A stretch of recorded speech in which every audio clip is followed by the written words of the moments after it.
Olá, pessoal. Espero que todos estejam bem.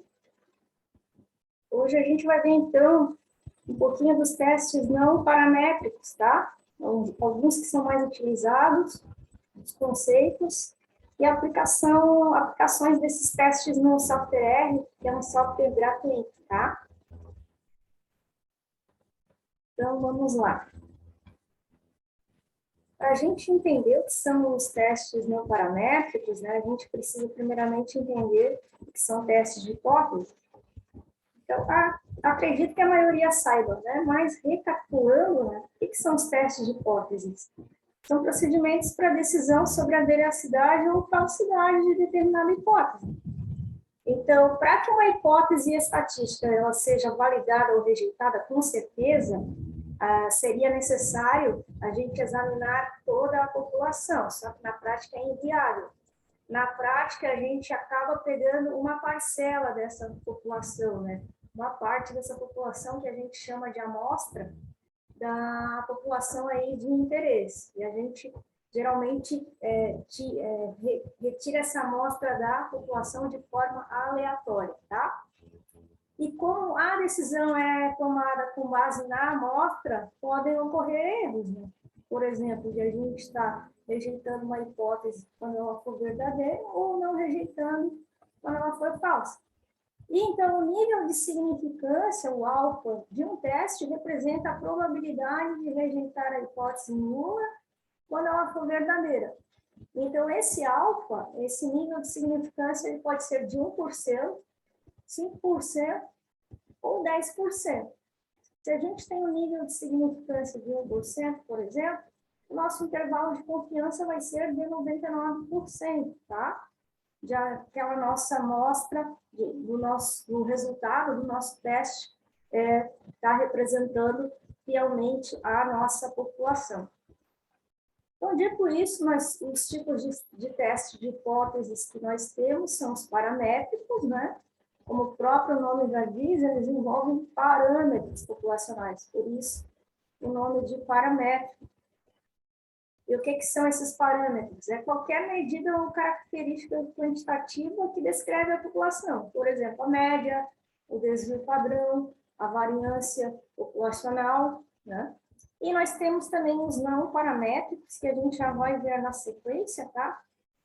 Então, os testes paramétricos, um detalhe importante, pessoal, é que eles são aplicados para dados quantitativos, tá? E exigem esses pressupostos aqui, ó, para sua validação. As observações, elas devem ser independentes, a amostra ela deve ser retirada de populações com distribuição normal, né?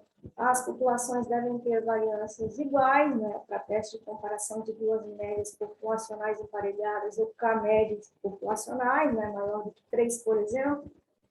E as variáveis em estudo devem ser medidas em escala intervalar ou de razão, de modo que seja possível utilizar operações aritméticas, né, sobre os respectivos valores. Então, como eles são aplicados para dados quantitativos, né, utiliza essas escalas, né, intervalar ou de razão, né, para que seja, então, possível utilizar operações aritméticas, tá? E os testes não paramétricos, pessoal? Os não paramétricos, por sua vez, eles podem ser aplicados para dados de natureza qualitativa, ao passo que os paramétricos não podem, tá? Em escala nominal ou ordinal, né? Então, eles exigem um número menor de pressupostos, né? Então, eles são mais simples e de fácil aplicação, só que menos robustos, né? Quando comparado aos testes paramétricos, que eles são mais rígidos, né? Eles exigem todos aqueles pressupostos para serem aplicados. Então, os testes não paramétricos são, então, de fato, uma alternativa aos paramétricos quando os pressupostos os paramétricos forem violados. Basicamente, isso, né? Vamos perder os nossos dados se não tiver normalidade? Não, né? A gente pode estar aplicando aí um teste não paramétrico, por exemplo, e está aí executando determinada pesquisa, tá? Para não perder aí os dados da nossa amostra. Então, vantagens e desvantagens dos não paramétricos, pessoal. Então, as vantagens é que eles podem ser aplicados em grande variedade de situações, né? Porque não tem todas aquelas premissas dos paramétricos, por exemplo, a normalidade. Eles podem ser aplicados para dados qualitativos, né, em escala nominal e ordinal, os paramétricos apenas para dados quant, né, e são fáceis de aplicar, pois envolvem cálculos mais simples quando comparado aos métodos paramétricos. Eu não vou entrar aqui no escopo dos cálculos dos testes, mas tem todas as fórmulas lá, tanto dos testes paramétricos quanto dos não paramétricos, no livro lá do Fávero e Belfort, tá? Está disponível na minha biblioteca aí, no portal das universidades. Aqui na Federal do Paraná nós temos, tá? No final eu passo a referência para vocês. E algumas desvantagens, então, né? Por exemplo, no caso da transformação de dados quantitativos, dos testes paramétricos, para dados qualitativos, para aplicação de não paramétricos, a gente perde muita informação, tá? E como os testes não paramétricos eles são menos rígidos que os paramétricos, a gente necessita de uma maior evidência. Como assim? A gente vai precisar de uma amostra maior, tá? Para rejeitar a nossa hipótese nula ou não, beleza? E aqui, pessoal, um quadro com uma comparação dos testes, né?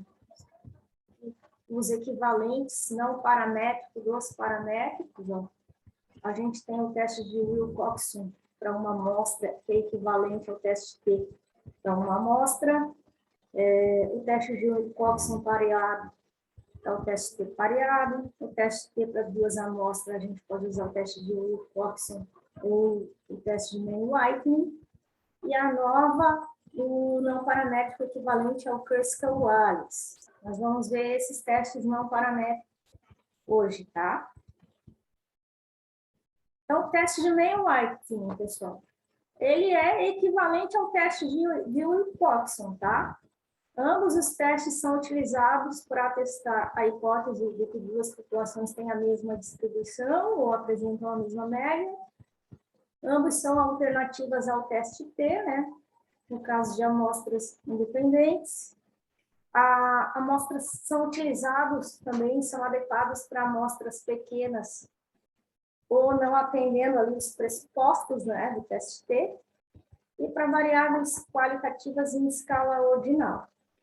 Teste de Wilcoxon também, tá? Da mesma forma que o teste de Mann-Whitney, ele é uma alternativa ao teste T quando a distribuição dos dados não apresenta normalidade, por exemplo, tá?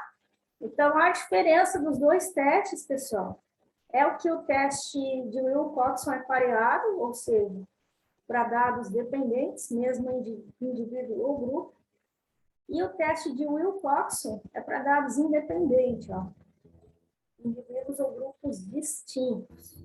Daí, o Mann-Whitney é o teste de Wilcoxon não pareado. A gente vai ver que até a programação no R é bastante semelhante, só que um é pareado e o outro não, tá? Dependendo aí da característica da amostra, né? Se é dependente ou independente, beleza? Então, um exemplo, pessoal, aqui do teste Mann-Whitney, né? O estudo foi realizado para verificar se existe alguma diferença entre as vendas mensais de uma franquia em dois shoppings diferentes, Shopping A e Shopping B. Os dados apresentados em milhares de reais estão na tabela a seguir. Então, aqui a gente tem os dados com as vendas em milhares de reais. Ah, veja que no teste Mann-Whitney não necessariamente eu tenho que ter o mesmo número de vendas. Ó. Aqui, por exemplo, tem 1, 2, 3, 4, 5, 6, 7, 8, 9, 10, 11 e as vendas do shopping B foram 9. Então, aqui os comandos no R, vamos lá no R para ver. Eu já deixei aqui salvo. Ó. Então, pessoal, deixa eu só compartilhar a tela aqui do R, para vocês verem, tá? Então, aqui a gente vai instalar alguns pacotes, tá? Para rodar os testes não paramétricos. Eu vou instalar esses 4 pacotes aqui. Para instalar o pacote, você só escreve ali o comando library, parênteses, e o nome do pacote. Tá? Vou instalar esses 4. Então, ali para o nosso exercício, primeiramente, pessoal, eu vou limpar a memória aqui do R, dando esse comandozinho aqui, ó, rmlist. fazer a entrada dos dados, ó, na função de um vetor, ó, vendas A, exceto vetorzinho lá, número de vendas, o conjunto de dados de vendas do shopping A, ó, e a mesma coisa para o shopping B, ó. E aplica o teste de Wilcoxon. Deu o que, pessoal? Ó? O valor deu 0,1823. O que isso significa? A hipótese nula, né, é que não há diferenças entre os grupos, né? E realmente não há. Como o p-valor é maior, que o nível de significância é 5%, a gente pode constatar, né, que não há diferenças significativas ali nas vendas dos shoppings A e B, tá? Então, essa é a conclusão do teste. Então, vamos lá, voltar para o nosso slide. Eu vou deixar o script do R, mas vamos deixar ali na descrição do vídeo, né? Agora vamos ver, então, o teste de Wilcoxon, pessoal. Um exemplo aqui. Então, um outro estudo na mesma franquia, ó, teve como objetivo verificar a eficácia de um treinamento para os seus funcionários. Para isso, foi verificada a quantidade de itens, né, que um funcionário vendia antes do treinamento e a quantidade vendida após o treinamento. Então, as vendas por funcionário. Então, aqui, pessoal, ó, ele vai verificar as vendas no indivíduo. Então, por isso, teste de Wilcoxon, vamos voltar lá, ó. Teste de Wilcoxon, pareado, mesmo indivíduo ou grupo. Então, aqui ele quer verificar antes e depois do treinamento para o mesmo indivíduo, tá? Então, a gente usa o Wilcoxon. Então, vamos ver a entrada de dados do R. Vamos lá para o R. RStudio. Aqui, pessoal, já coloquei aqui. Vamos limpar a memória do nosso R de novo, ó. Ctrl Enter para limpar, tá, pessoal? Fazer a entrada de dados de antes e depois do treinamento. Tá? É Ctrl Enter, ó. Entrada antes do nosso vetor, depois. Vamos ver se os dados têm distribuição normal. Shapiro teste. Antes e depois. Ó, a gente verifica, ó. A hipótese nula é o quê, pessoal? O teste Shapiro. Os dados possuem distribuição normal. Então, como P menor que 5%, ó, deu 0,303, né? Antes e depois, os dados não possuem normalidade. Então, a gente pode aplicar o teste de Wilcoxon, tá? Nesse caso é pareado, né? Então, é esse comando aqui, ó, antes, depois, pareado, tá? Todo esse comando aqui. Então, pessoal, nosso p-valor deu 0,475. A hipótese nula é o quê? Que não há diferenças entre os grupos, né? Então, como o p-valor deu 0,475, né, a gente verifica que não há diferenças, né, antes e depois do treinamento para os funcionários, tá? O treinamento não exerceu influência significativa no número de vendas do funcionário. Né? Se fosse 0,04, daí sim, a gente houve diferença, mas 0,4 não teve diferença, beleza? Então, vamos lá. Vamos voltar para o slide. E o teste Kruskal-Wallis, pessoal? Ele tem por objetivo verificar se K amostras independentes são maior do que 2, né? São provenientes da mesma população. Ele é uma alternativa à análise de variância nova, né? Quando a gente não atende os pressupostos, tá? Por exemplo, normalidade ou homogeneidade de variâncias. Também é adequado quando o tamanho da amostra for pequeno, né? Quando a variável for medida em escala ordinal, E para K igual a 2, ele é equivalente ao teste de Meio Lightning. Daí a gente aplica o Meio Lightning, né? Para dados independentes. Para K maior que 2, daí o Kruskal-Wallis, tá? Então, vamos ver um exemplo aqui. Esse teste ele é bastante utilizado nas ciências agronômicas, tá? E até o exemplo que eu... Os maior número de exemplos são dessa área. Então, eu peguei esse exemplo aqui, do nosso vídeo de hoje, num experimento de competição de linhagem de aves, com o objetivo, né, de comparar se a média de pesos aos 63 dias de idade foram comparadas 5 linhagens. Então, ele queria comparar a média de peso de 5 linhagens de aves durante 63 dias. Então, nível de significância 5%, né? Vamos testar os pressupostos e aplicar o teste. Vamos lá.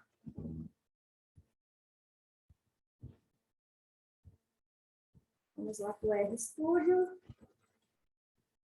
Aqui é a mesma coisa, pessoal. Vamos limpar a memória do nosso R. Fazer a entrada de dados daquela nossa tabelinha. A gente vai colocar, vai ser esse comando aqui, ó, vetor scan. Aqui, como os números são em decimal, ó, eu coloquei decimal igual, entre aspas, vírgula, para essa vírgula não interferir, tá? Ali na nossa entrada de dados, e o número máximo de itens, né, que são 25, tá? Então, vamos lá. Ó, já entrou os dados aqui. Agora, pessoal, eu vou entrar com os dados das linhagens. Aqui eu chamei de TRAT, tá? Porque na estatística experimental se usa mais TRAT, né? Trabalha mais com tratamentos. Eu coloquei aqui TRAT, mas vocês poderiam colocar outro nome, por exemplo, linhagem mesmo, tá? Mas eu gosto de utilizar TRAT. Daí eu coloquei aqui o vetor entrando com as iniciais de cada nome da linhagem, tá? E igual a 5, porque são 5, tá? Linhagens.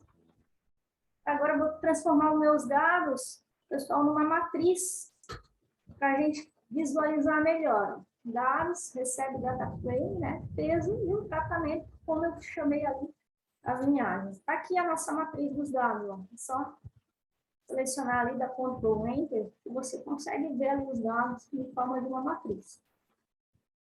Daí, pessoal, eu vou ter que colocar aqui a função da ANOVA, tá? Para a gente testar os pressupostos para aplicar o teste Kruskal-Wallis, para a gente verificar se os pressupostos foram violados ou não. Então, aplicar o teste Kruskal-Wallis. Então, aqui, coloquei o comando da ANOVA, tá? Esse comando aqui, mod recebe a ordem, peso e tratamento, que são as nossas variáveis, e os nossos dados, né? Eu chamei de dados mesmo. Agora vamos testar os pressupostos. Shapiro-Wilk, né? Normalidade, vamos ver? 0,007. Hipótese nula é que os dados têm distribuição normal. Nível de significância menor que 5%. Então, os dados não têm distribuição normal. Homogeneidade das variâncias. Teste de Bartlett. 0,03, menor que 5%. Então, as variáveis não são homogêneas, né? Hipótese nula é que as variáveis são homogêneas. E para aplicar o teste Kruskal-Wallis, pessoal, eu preciso do pacote Agricolite, só que a gente já tinha instalado lá no início, né? Aqueles pacotezinhos ali, ó. Então, como eu não tenho normalidade nem homogeneidade de variâncias, posso aplicar o teste de Kruskal-Wallis. Então, vamos lá. Aí o resultado vem dessa forma, ó, pessoal, forma de letrinhas. A única letrinha aqui diferente é da raça Kobe, né? Então, essa raça aqui, ela se difere estatisticamente das demais. Então, essa é a conclusão. Ó.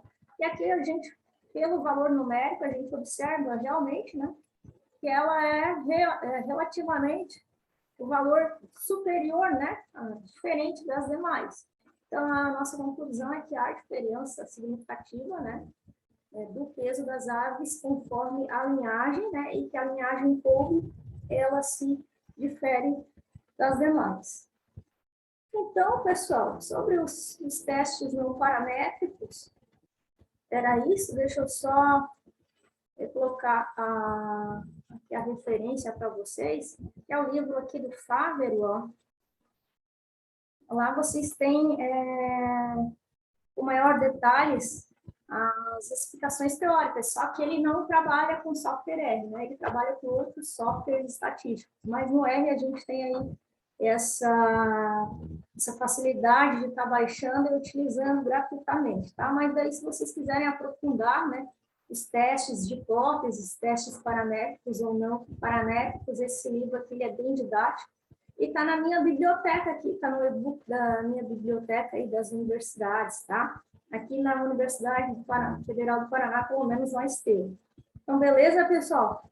Muito obrigada, então, aí, por vocês estarem assistindo esse vídeo. Espero que auxilie de alguma forma, tá bom? Um beijo. Tchau.